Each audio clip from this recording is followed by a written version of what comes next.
Magandang araw. Narito na nga yung update sa ating minomonitor na si Super Typhoon Leon. Ito ngang si Leon ay patuloy na kumikilos palapit sa may Batanes area. Ito nga din yung ating latest satellite image at kanina alas 4 ng hapon, ito ay nasa layong 215 kilometers east-southeast ng Basco, Batanes. Nagtataglay rin ng lakas ng hangin na 185 kilometers per hour malapit sa sentro at bugso na abot sa 230 kilometers per hour. Kumikilo sa direksyong northwest sa bilis na 20 kilometers per hour. Although ang pinaka-apektado nga nitong si Leon ay ang nasa may northern Luzon, pati na rin sa may silangang bahagi ng Luzon, yung kanyang trough ay posible nga umabot hanggang Visayas area, kaya posible rin hanggang Visayas yung mga kalat-kalat na mga pag-ulan, pagkidlat at pagkulog.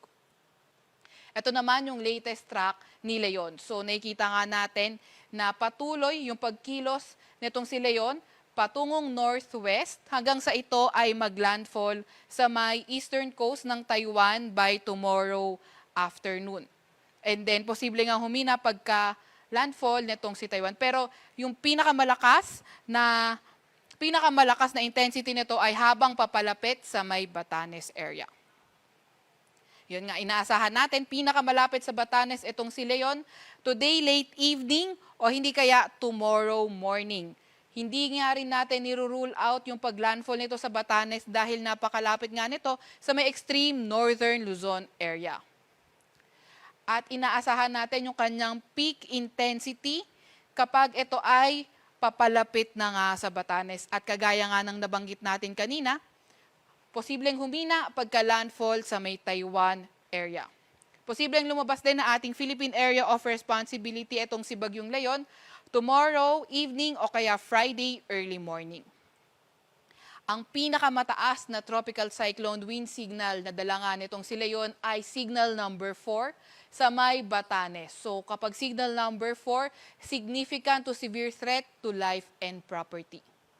Meron din tayong nakataas na signal number 3 sa eastern portion ng Babuyan Islands at ang northeastern portion ng mainland Cagayan.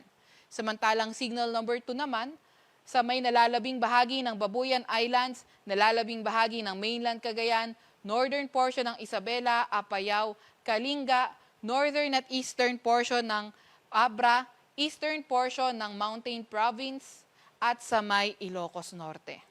Samantalang signal number 1 naman sa nalalabing bahagi ng Isabela, sa may Quirino, Nueva Vizcaya, Ifugao, sa may Benguet, sa may nalalabing bahagi nga ng Abra, Ilocos Sur, La Union, Pangasinan, Nueva Ecija, Aurora, at ang northeastern portion ng Tarlac. Hindi nga natin tinatanggal yung possibility na magtaas tayo ng signal number 5, lalo na sa may extreme northern Luzon area kapag nagkaroon ng shift papuntang kanluran yung ating track. Asahan nga din naman natin yung mga bugso ng mga malalakas na hangin ngayong araw sa may Bataan, Metro Manila, Calabarzon, Mimaropa, Bicol Region, malaking bahagi ng Visayas at Dinagat Islands.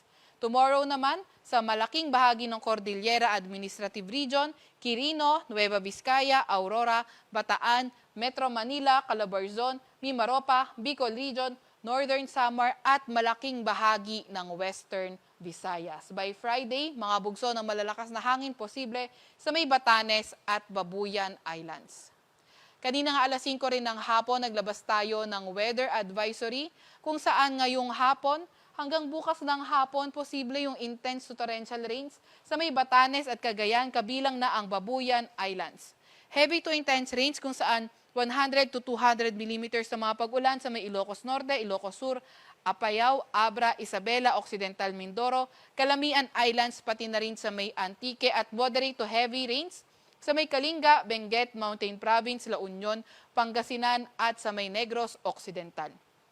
Bukas naman ng hapon hanggang Friday ng hapon, meron pa nga rin tayong inaasahan na intense to torrential rain sa may Batanes at heavy to intense rain sa may Babuyan Islands. Moderate to heavy rains naman sa may mainland Cagayan, Occidental Mindoro, Ilocos Norte, Zambales, Bataan, Cavite, Batangas at sa may Calamian Islands. And by Friday afternoon to Sunday afternoon, moderate to heavy rain sa may Batanes, Occidental Mindoro at Calamian Islands. Yung ating mga kasamahan sa Regional Services Division patuloy na maglalabas ng mga thunderstorm advisory, rainfall advisory o hindi kaya heavy rainfall warning kung kinakailangan.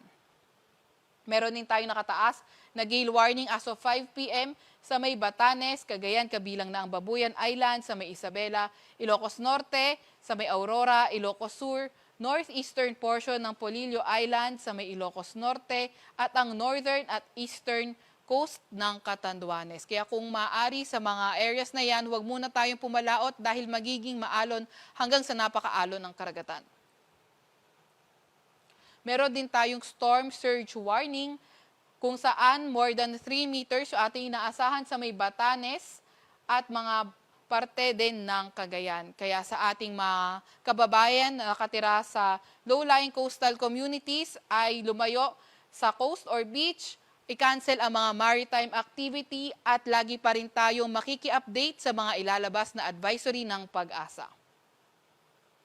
Huwag nga rin tayo magpapahuli sa mga update ng Pag-asa. I-follow at i-like ang aming X at Facebook account, DOST_Pag-asa. Mag-subscribe din sa aming YouTube channel, DOST-Pag-asa Weather Report. At para sa mas detalyadong impormasyon, bisitahin ang aming website, pag-asa.dost.gov.ph.